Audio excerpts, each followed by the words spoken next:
3 lawsuits just announced against controversial suburban Mayor Tiffany Henyard. The plaintiffs, they are all former employees of Thornton Township and the village of Dolton. They are all alleging wrongful termination. They include a former HR manager, a public works administrative assistant, and the buildings department director. Another new lawsuit filed against embattled Dolton Mayor and Thornton Township Supervisor Tiffany Henyard. This time by a 20-year Thornton Township employee who says he was wrongly fired after refusing to comply with an alleged scheme by Henyard's team. WGN is suing the village of Dolton for refusing to follow open records laws and release spending records. The ongoing saga in Dolton now spilling over into the fire department.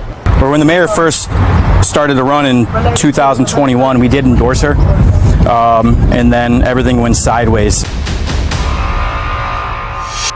Breaking in the news in the past week or so, there has been more lies, lawsuits, and financial crimes exposed about Miss Supermayor. Now, this lady literally makes the news almost every day of the week. But these new allegations from the fire department, police department, and her ex-code enforcer can only be described in one word: greed. And we are about to talk about it. So today, the saga continues. And this story deserves to be written and told on this episode of Tiffany, Stop Lying and Taking These Folks' Money. Welcome to Crime She Wrote.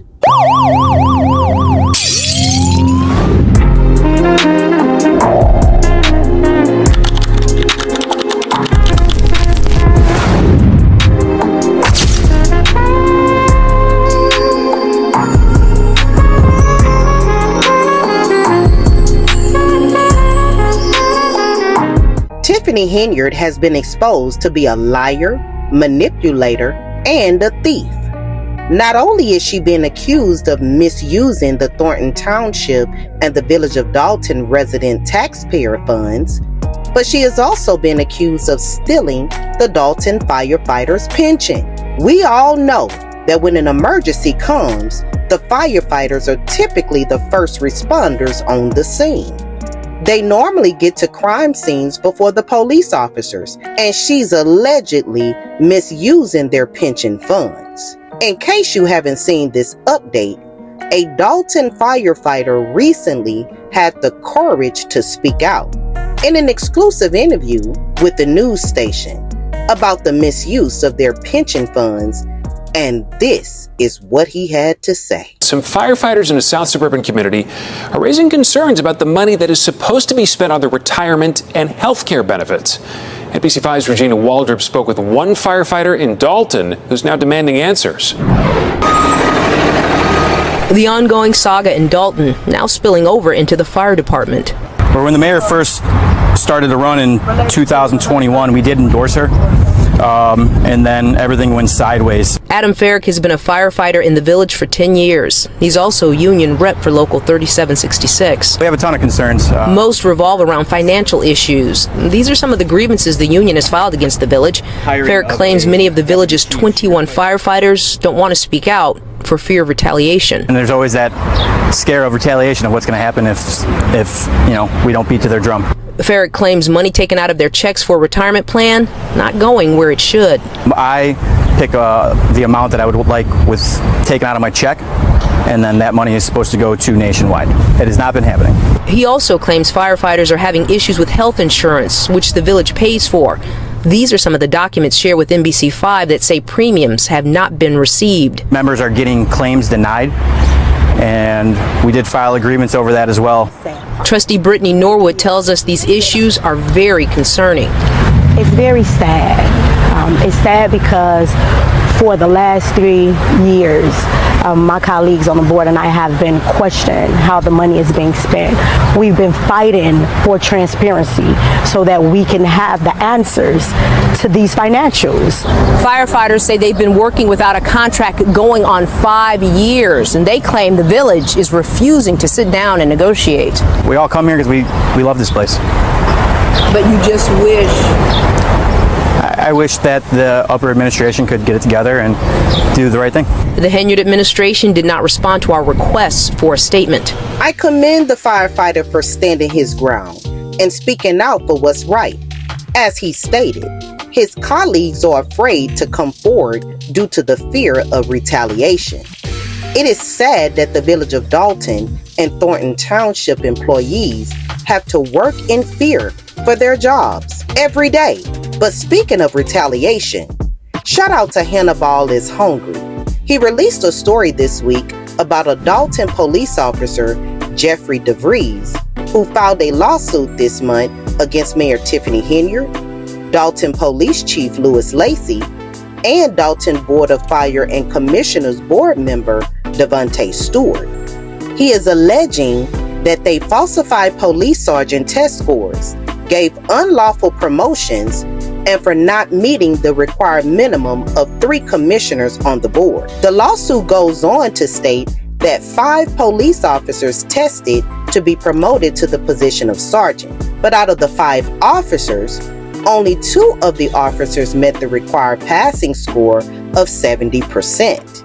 However, on January 2nd, 2024, at the Village of Dolton board meeting, Tiffany promoted 4 out of the 5 police officers that tested, although 3 of them didn't pass the test. And check this out. The officer that scored the highest score didn't get promoted. Next, we have police sergeants. Anybody that just passed their test, come on up. So proud of you. Come on up. I'm so proud of y'all. So we're going to do it as a group, just so we clear for the residents so you understand what's going on. I'm going to say I, then each of you will say your name thereafter, and we're going to swear them in. They passed their test, so let's make some noise just for passing your test. I know that was hard. Congratulations, yeah. All right, so here we go. You got No, I'll say them later. Okay, so raise your right hand. Okay, now I, say your name. Hi, Marissa Curry. Hi, Terry Young Jr. Mike Yoli. Vincent Nunez. All right, y'all make some noise just for that. Having been appointed to the office of police sergeant in the village of Dolton, in the county of Cook, do solely swear or affirm that I will support the Constitution of the United States and the Constitution of the state of Illinois, and that I will faithfully discharge the duties of the office of police sergeant for the village of Dolton to the best of my ability. Congratulations.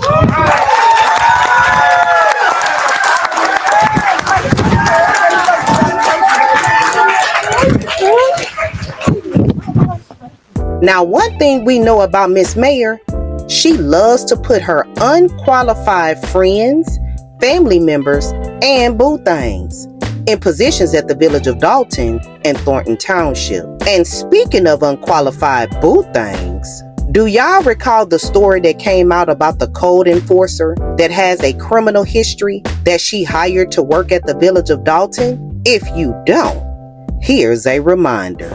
Residents of South Suburban Dolton reacting to a Fox 32 investigation that found a new village employee with a dangerous criminal past. He is a registered child sex offender, and he's now been hired by the village to go into people's homes and businesses. Now, furious village trustees are taking steps to curb the mayor's power. Fox 32's Dane Placco broke the story, and he has the latest from Dolton. What is the situation involving your background? Well, my background, a childhood background, over 30 years ago. 46-year-old Lavelle Redmond wasn't happy to see us when we encountered him today behind Dolton Village Hall. But listen again to the person on the phone telling him to stop talking. 30 years ago. We don't know who that is, but we do know who got Redmond his village job. Redmond is close to new Dolton Mayor Tiffany Henyard and worked on her campaign.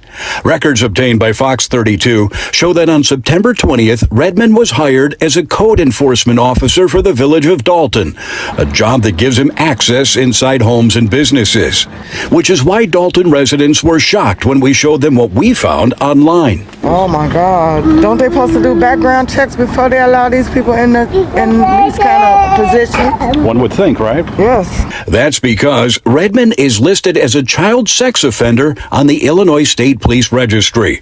He served 24 years of a 50-year sentence for taking part in the brutal gang rape and beating of 2 young girls in the Roseland neighborhood in 1991. News reports at the time say Redmond was one of 4 young men who kidnapped the girls and took them to an abandoned garage where they were sexually assaulted and beaten with boards and guns. I would be terrified to know now if he had come to my house to do a code inspection. I would be terrified. That's crazy. I don't know. He won't get in my house though. Dalton trustees say Redmond was hired directly by Mayor Henyard and her village administrator, former Cook County Circuit Court Clerk Dorothy Brown. Did the trustees have any input in this hire? No, the trustees have not had any input on any hire since the swearing in of this administration. We tried talking to Mayor Henyard, but a police officer in front of her home told us we couldn't knock on the door. Later, the mayor issued a statement. I and the village of Dolton take the safety of our residents very serious, and we would never put our residents in jeopardy. In regard to the matter of the employee who's the subject of recent news stories, know that the incident referred to occurred nearly 30 years ago, and they paid their debt to society. We believe that a person can be rehabilitated, and we believe in second chances. You know, I'm for second chances, but the fact that he's on the registry and the fact that he's going inside of homes, that's what caused an alarm and caused concern for me in regards to my safety and the rest of the residents. Well, he spoke out in an interview this week with investigating advocate host Jedediah Brown and gave some very interesting details on how he met Tiffany, how he landed the job working for Tiffany at the village of Dolton, and how him and Tiff allegedly had a thing going on. Now I'm going to play y'all a small snippet of this video. Check this out. She called me into a meeting one day. It was full of girls. And she asked me would I ever date a woman because she had power. And at that point, I realized she was talking about herself. Wait. Tiffany's, you're quoting, quote, would you ever date a woman who had power? Yes. End quote. Yes. Wow. And so I told her, no, it's not my power. I don't care about none of that. So if I date a girl, it's going to be because I like her. You know what I mean? And then later on, she wanted me to be her personal detail. So again, I thought she was playing around. So I said, you know what, I'm gonna go up to the flea market and get me a fake badge so I can have a badge. She was like, no, I'm gonna get you a real badge. And I was like, okay. I didn't pay attention to it. And then she brought it to me again. And she had somebody that was helping her run her campaign. And I will say his name because I think it's important to do it. His name was Sammy Young. Sammy Young, I began training him and his nephew, Tony, at the gym. And we all became familiar with each other to the point where we were all like an in-house family in the campaign office. And I told Tiffany at this point, I didn't really want to tell her because I didn't want to unnerve her. I want her to get a feel for my character before I unleash my truths on her. So I told her, I said, listen, I can't be, your personal detail. And prior to that, I had already explained this to Sammy, so he already knew the situation. Because Sammy was a superintendent for Cook County Jail for many years, so he was able to research me regardless. And since I was training him and they were paying me weekly to train as a personal trainer, I felt the need to tell him who he was training with. And this particular day, I told Tiffany I couldn't be, your personal detail. I got a background. And she said, I don't care as long as it ain't no kids. I said, but there is kids involved. I was a child. And so she was like, well, I don't care. That was like, 30 some years ago? I said, yeah, it was. So this is interesting because here it is. You're almost describing a person who doesn't understand the weight or the seriousness of their office or their decision. You're saying I've done things to protect her, and I'm telling her this, and she just doesn't care because she just wants her will. Is that? I'm gonna be honest with you, and then we'll get back on track with the initial point I was making. Tiffany, in my opinion, I mean, no matter how many years we are able and blessed to be around people, we only know of them. We only know what they want us to know. So when I got to know Tiffany, it was a very different version of what you see now. Wow. I know that a lot. She was, and the relics and the rumors about dealing with different guys, I didn't see that. So all this stuff that people are saying and echoing, I didn't see 90% of it. And I'm very good at absorbing energy in people and details. So she duped me pretty good, and given the environment that I come from, which is very predatory prison, I've always had to be on my P's and Q's. So for her to get one over on me, that was surprising to me. And given her age bracket, you know what I mean? She's relatively young, 41 now. When we was willing and dealing, she had to be like 37, 38. And she masked herself very well with a good heart. And I'm the innocent damsel in distress who wants to rise up above, and become the first young black mayor. And I was pulled in, to that energy. And I genuinely wanted to see her win. As we can see, Andrew Holmes is not the only one for the streets. Tiffany, stop lying and taking these folks' money. Miss Mayor is caught up in a world of deceit, lies, scandal, and money. And what goes on in the dark will eventually come to the light. Let me know your thoughts on this story in the comment section below. And before you leave, don't forget to like, comment, share, and subscribe. Until next time, Crime Mob, stay safe out there and always watch your surroundings. And I'll see you in the next video. Bye.